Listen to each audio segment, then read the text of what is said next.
No one gives a shit about music criticism. But Raiden, this guy has more than 1.5 million subscribers while you have that. Well, that only means it's going to require a Herculean argument to make a dent in that. But that's what we're here for, so sub up and let's begin. Because I'm telling you, no one gives a shit about music criticism. To be precise and use the most technical and scientific of terms, music criticism is the most stupid of all the critical fields.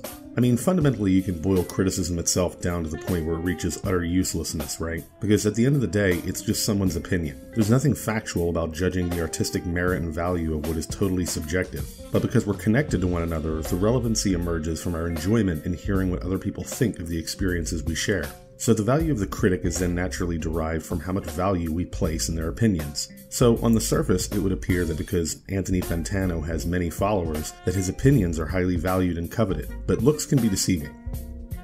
Let's talk about experts, the people whose opinions are considered the creme de la creme. They exist for almost anything, not just fields of entertainment. You go to dinner at some fancy restaurant and there's someone called a sommelier. Sommelier?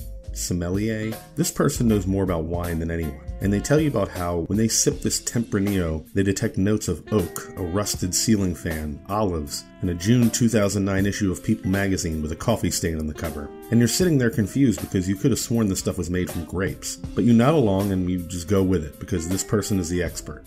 See this guy? He is the expert on coffee. He has won all sorts of awards that you never knew existed for doing things you've never heard of. Now here he is when someone shows him the coffee that they enjoy. He laughs at him. He honest to God laughs at him. Then he takes out what you might mistake for a fleshlight found in the Starship Enterprise and shows us how the experts make coffee. So I ask you this, now that you know all of that, do you give even the slightest of shits about any of it? About what this person thinks? Will it in any way affect your next trip to Starbucks or buying coffee at the grocery store? That's how little stock you put in the expert.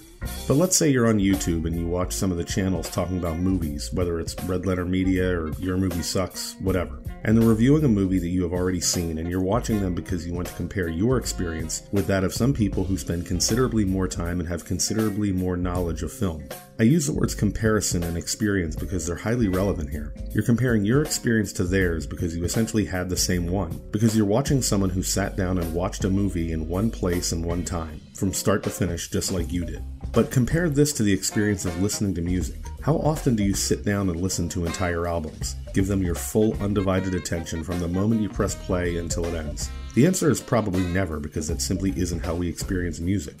How often have you heard a song that you hadn't heard in years, and were instantly teleported back to your youth when you first experienced it? Maybe it was a song that you remember being blasted at a middle school dance, a song that was playing when you made out with someone, or a song that was played when you learned of some major event that shaped the person you would become. Sure, we have movies that we cherish in a similar way from a similar time, but those were moments spent dedicated solely to them, when they were the focal point, while music was something that happened to us, while other more important events occurred, causing them to be inextricably linked to our timelines. What I'm saying is that regardless of how big a music fan you are, your life has a score, a soundtrack that played along to the times that shaped your life. So, how can anyone review that, and why should anyone care? Do you care what someone thinks of that bad song that you and your friends danced and sung along to when you were in high school? The music critic doesn't know the first thing about the songs that we made friends to, fell in love to, had our hearts broken to. They don't know what it was like to be 5 years old in the back seat of your dad's station wagon on the way to pick up your sister from the roller skating rink, and it's a dark, foggy night and your dad is taking the back roads because he's smoking a bowl and listening to Pink Floyd, and you're just a kid in the back seat getting a contact high and the shit scared out of you by Dark Side of the Moon. Anthony Fantano don't know shit about any of that. Look, I managed a record store for nearly half a decade, and I can tell you that there are people like this, people who take music seriously to the nth degree. And I'm not even saying they and or their opinions are wrong, just they are hugely, wildly, bigly outnumbered. They are a tiny, tiny droplet of fish piss against a sea of people who are just bobbing along to their own soundtracks, cherishing those things that remind them of the pivotal moments of their lives, or young people finding their own soundtrack in many of the songs that experts deem bad. And we're all just generally not giving a shit about music criticism.